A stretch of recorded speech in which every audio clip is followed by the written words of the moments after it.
Ever pondered the idea of growing your own fresh, crisp vegetables right at home?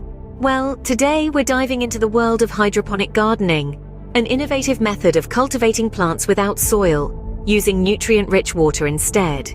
This fantastic approach lets you grow a garden in your living room, your kitchen, or even your balcony, regardless of the space available. The first stride towards creating a hydroponic garden is building the foundation. You have the option to purchase a pre-assembled kit, or you can go the DIY route using everyday items like PVC pipes, buckets, and net cups. Once the structure is ready, fill it up with water enriched with nutrients, and it's time for the plants to make their entrance. Selecting the right plants for your hydroponic garden is crucial.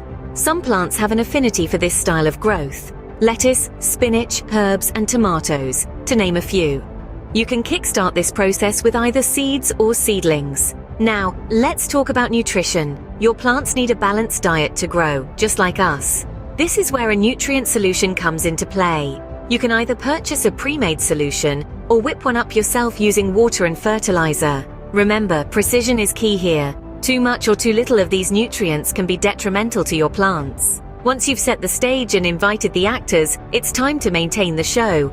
This includes regular checks on the pH levels of your water, keeping an eye out for any unwelcome pests or diseases, and occasional pruning of your plants. A little bit of love and care will ensure you have a thriving garden at home, yielding fresh, healthy vegetables round the year. And there you have it, a step-by-step guide to setting up and maintaining your very own hydroponic vegetable garden. Today, we've covered how to build the infrastructure for a hydroponic garden, the selection of suitable plants, the importance of balanced nutrition, and the regular maintenance required to keep your garden flourishing. So go ahead, give hydroponic gardening a shot and bring the joy of fresh, homegrown vegetables to your kitchen. And remember, if you have any questions or tips to share about your hydroponic gardening journey, drop them in the comments below. Don't forget to hit the like button and subscribe to our channel for more enlightening content. Until next time.